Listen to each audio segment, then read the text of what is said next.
नमस्कार दोस्तों, स्वागत है आपका PYQ वाला पर। आज के इस वीडियो में हम लेकर आए हैं यूपीएसआई परीक्षा के लिए हिंदी का प्रैक्टिस सेट। जैसा कि आप जानते हैं, यूपीएसआई के प्रश्न पत्र में हिंदी से कुल 40 प्रश्न पूछे जाते हैं। इस सेट में शामिल सारे प्रश्न उसी पैटर्न और लेवल के हैं जैसे कि परीक्षा में पूछे जाते हैं। तो चलिए बिना किसी समय को गवाए हम इस प्रैक्टिस सेट को देखते हैं और हम देखेंगे कि आप कितने प्रश्न सही कर पाते हैं। तो दोस्तों, सबसे पहले शुरू करने से पहले कुछ महत्वपूर्ण निर्देश हैं जिन्हें आप ध्यान से सुनिए। सबसे पहले कृपया सभी प्रश्नों के उत्तर अपनी कॉपी में लिखें। तो दोस्तों, यहाँ मैं सारे प्रश्न आपको दिखाऊंगा, उनके उत्तर आपको अपनी कॉपी में नोट करना है। दोस्तों याद रखना, सारे प्रश्न आप अपनी ईमानदारी से अटेम्प्ट करें, कृपया करके चीटिंग ना करें। दोस्तों, इस प्रश्न पत्र की आंसर की आपको वीडियो के लास्ट में मिलेगी, कृपया करके वीडियो का लास्ट पहले ना देखें। सारे प्रश्नों को हल करने के बाद ही आप आंसर की को देखें। अपने स्कोर को कमेंट बॉक्स में अवश्य लिखें ताकि सभी को अपनी तैयारी का स्तर पता चल सके। और दोस्तों, जहां भी आपको लगे कि आपको किसी प्रश्न को समझने में थोड़ा समय लग रहा है तो वीडियो को पॉज कर लें, कुछ प्रश्न को समझ लें और उसके बाद अपना आंसर अपनी कॉपी में लिखें। तो दोस्तों, अब हम शुरू करते हैं। तो पहला प्रश्न है, मनौती शब्द में कौन सा प्रत्यय है? इसके ऑप्शन है मन, मनो, ती या औती। अगला प्रश्न है, गुनाहों का देवता किसकी रचना है? ऑप्शन है धर्मवीर भारती, हरिशंकर परसाई, मोहन राकेश या मन्नू भंडारी। दोस्तों, प्रश्नों के उत्तर अपनी कॉपी में लिखते जाना। अगला प्रश्न है, आप भला तो जग भला में आप कौन सा सर्वनाम है? ऑप्शन है संबंधवाचक, प्रश्नवाचक, निजवाचक या फिर निश्चयवाचक। अगला प्रश्न है, निम्न में से कौन सा शब्द भाववाचक संज्ञा है? ऑप्शन है परिवार, मोहन, दूध या फिर ममता। अगला प्रश्न है, इनमें से शुद्ध शब्द कौन सा है? ये चार ऑप्शन है, इन चार ऑप्शन में से देखकर बताना है कौन सी शुद्ध वर्तनी है। अगला प्रश्न नंबर 6, इनमें से कौन सा शब्द बहुवचन है? ऑप्शन है पुत्र, साधु, दर्शन या मंदिर। प्रश्न नंबर 7, 8वीं अनुसूची में संविधान द्वारा मान्यता प्राप्त कितनी भाषाएं हैं? ऑप्शन है 12, 14, 22 या फिर 24। अगला प्रश्न नंबर 8, दुलारा में कौन सा उपसर्ग है? ये इसके ऑप्शन है दू, दु, आरा या दुल। अगला प्रश्न है, बादल घिरते ही मोर नाचने लगा, इसका संयुक्त वाक्य है? ऑप्शन है बादल घिरे और मोर नाचने लगा। अगला ऑप्शन है घिरे बादल और मोर नाचने लगे। अगला ऑप्शन जब बादल घिरे तब मोर नाचने लगा। अगला ऑप्शन है मोर नाचने लगा बादल गिरते ही। अगला प्रश्न नंबर 10 है, आज्ञा दीजिए में कौन सा वाच्य है? ऑप्शन है कृत्यवाच्य, कर्मवाच्य, भाववाच्य या इनमें से कोई नहीं। अब प्रश्न नंबर 11 है, इनमें से कौन सा शब्द तत्सम है? ऑप्शन है खंडहर, गोधूम, केहरी या हीरा। अब अगला प्रश्न, राजस्थानी हिंदी का विकास हुआ है? ऑप्शन है सौरसैनी से, मागधी से, अपभ्रंश से या खस से। अगला प्रश्न देखते हैं, निम्न विराम चिन्ह को पहचानिए। ये विराम चिन्ह आपको पहचानना है। ये कौन सा विराम चिन्ह है? प्रश्नवाचक चिन्ह, पूर्ण विराम, अल्प विराम या फिर उपविराम। अब प्रश्न नंबर 14 है, इनमें से कौन सा उदाहरण विसर्ग संधि का नहीं है? चतुष्पाद, मनोविज्ञान, अधोगति या अत्याचार। दोस्तों, जहां भी आपको लग रहा हो कि वीडियो जल्दी चल रहा है तो आप उसे पॉज कर लीजिए, आप प्रश्न को अच्छे से पढ़ लीजिए और उसका उत्तर अपनी कॉपी में लिखते जाइए। अब प्रश्न नंबर 15 है, त्रिभुवन शब्द में समास होगा? ऑप्शन है द्वंद्व समास, द्विगु समास, अव्ययी भाव समास या फिर तत्पुरुष समास। अगला प्रश्न नंबर 16 है, खटाई में पड़ना का सही अर्थ है? ऑप्शन है पछतावा होना, ऑप्शन नंबर 2 झमेले में पड़ना, ऑप्शन नंबर 3 बहुत कष्ट होना, या ऑप्शन नंबर 4 नुकसान होना।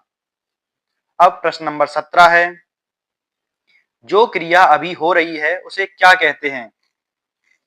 ऑप्शन है संदिग्ध भूत, संदिग्ध वर्तमान, सामान्य वर्तमान, या फिर अपूर्ण वर्तमान। अब प्रश्न नंबर 18 है, इनमें से अपेक्षा के संपादक कौन थे? इसके ऑप्शन है शिवराज सिंह बेचैन, एन सिंह, तेज सिंह, या फिर राजेंद्र यादव। अगला प्रश्न है दोस्तों, प्रश्न नंबर 19 से 21 तक ये गद्यांश दिया गया है। इस गद्यांश को आपको पढ़ना है। उसके बाद 3 प्रश्न दिए गए हैं, उनके उत्तर आपको देने हैं। एक बार गद्यांश में आपको पढ़ देता हूं। पुस्तकालय सभ्यता के विकास का प्रत्यक्ष प्रमाण प्रस्तुत करता है। इसी के परिप्रेक्ष्य में भारत अपने अतीत पर गर्व कर सकता है। भारत के संदर्भ में पुस्तकालय कोई नई चीज नहीं है। लिपि के आविष्कार से लेकर आज तक लोग निरंतर पुस्तकों का संग्रह करते रहे हैं। मुद्रण कला के आविष्कार से पहले पुस्तकों का संग्रह करना आसान नहीं था। आजकल साधारण स्थिति के पुस्तकालय में जितनी संपत्ति लगती है, उतनी उन दिनों कभी-कभी एक पुस्तक को तैयार करने में लग जाया करती थी। इसके बावजूद भारत के पुस्तकालय अपने पुस्तक संग्रह के लिए विश्व विख्यात थे। यही कारण है कि चीन, फारस जैसे सुदूरवर्ती देशों से झुंड विद्यानुरागी लंबी यात्राएं करके भारत आया करते थे। दोस्तों, अब इसके प्रश्न देख लेते हैं। तो दोस्तों, आपकी सुविधा के लिए मैंने प्रश्नों के साथ में ही इस गद्यांश को लिख दिया है।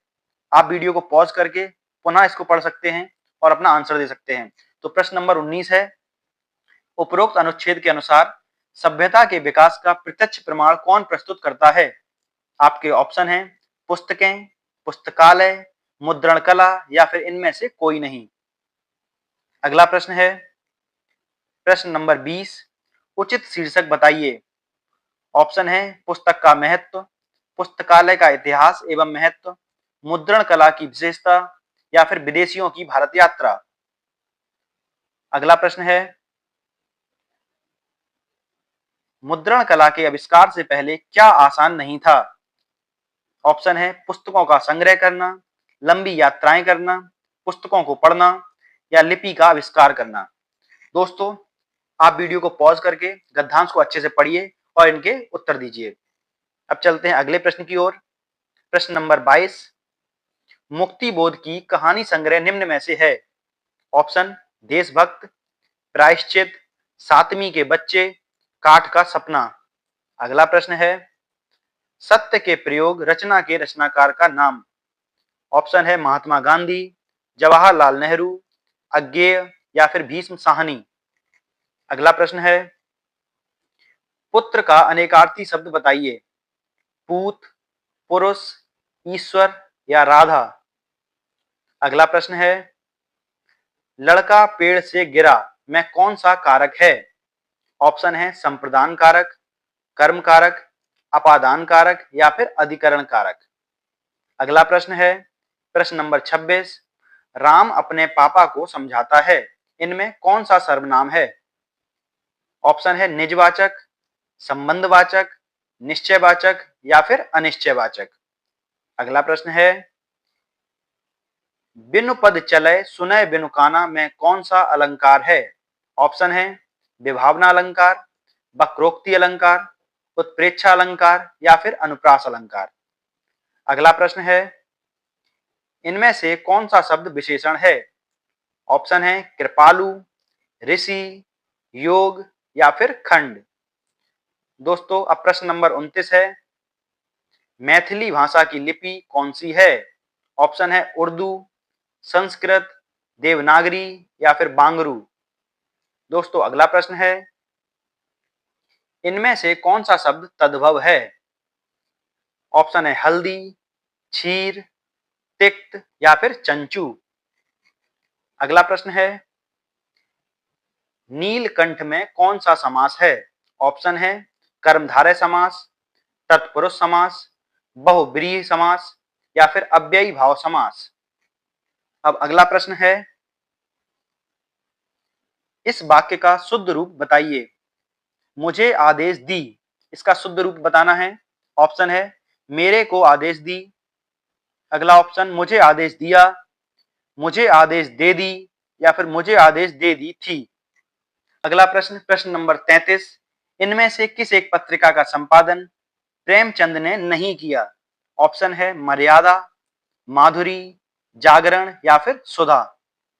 अगला प्रश्न है प्रश्न नंबर 34, निम्न में से तरिणी का पर्यायवाची बताओ। ऑप्शन है सूर्य, नाव, युवती या फिर नदी। अगला प्रश्न है सु प्लस आगत विच्छेद के लिए संधि शब्द होगा। ऑप्शन है सुआगत, स्वागत, सुस्वागत, सुभागत। अब अगला प्रश्न है कवित्री शब्द का पुल्लिंग रूप बताइए। दोस्तों ये कवित्री थोड़ा गलत लिख गया है। कवित्री इस तरह लिखा जाता है, पहले का आता है, फिर वा आता है, या पर छोटी की मात्रा होती है, उसके बाद त्रा होता है। ठीक है, तो इसका पुल्लिंग रूप ऑप्शन है इसके कवि, कवि, कवय या फिर कविय। अगला प्रश्न है पहला ज्ञानपीठ पुरस्कार किस लेखक को प्रदान किया गया था? ऑप्शन है ताराशंकर बंदोपाध्याय, के.बी. पुत्तपा, उमाशंकर जोशी या फिर जी शंकर कुरूप। अगला प्रश्न है अपेक्षा का विलोम शब्द बताइए। ऑप्शन है उपेक्षा, उम्मीद, आशा या फिर अप्रमेय। अगला प्रश्न है निम्न में से कौन सा वाक्य सही है? ऑप्शन है मोती सीपी में पलती है, मौत सीपी में पलती है। दोस्तों इसमें बर्तनी आपको देखनी है, उसके हिसाब से आपको आंसर देना है। अगले प्रश्न की ओर चलते हैं। प्रश्न नंबर 40, फिसल पड़े तो हर गंगे लोकोक्ति का अर्थ है। ऑप्शन है इसके मजबूरी में काम करना, नुकसान उठाना, एक साथ दो काम करना या विपत्ति पड़ने पर ईश्वर का स्मरण करना। दोस्तों इस प्रकार हमारे 40 प्रश्न कंप्लीट होते हैं। उम्मीद है आपने अपनी कॉपी में सारे प्रश्नों के उत्तर लिख लिए होंगे। दोस्तों इसके बाद हम आपको इस प्रश्न पत्र की आंसर की दिखाएंगे। तो दोस्तों ये रही इसकी आंसर की। आप अपने प्रश्नों के उत्तर मिला लीजिए और देखिए आपके कितने प्रश्न सही हैं। दोस्तों जो भी आपका परिणाम रहा हो कृपया उसे कमेंट बॉक्स में अवश्य लिखें। और दोस्तों बताइए आपको वीडियो कैसा लगा। अगर आप चाहते हैं कि हम इसी प्रकार के और प्रैक्टिस सेट आपके लिए लाएं तो आप कमेंट बॉक्स में जरूर बताइए।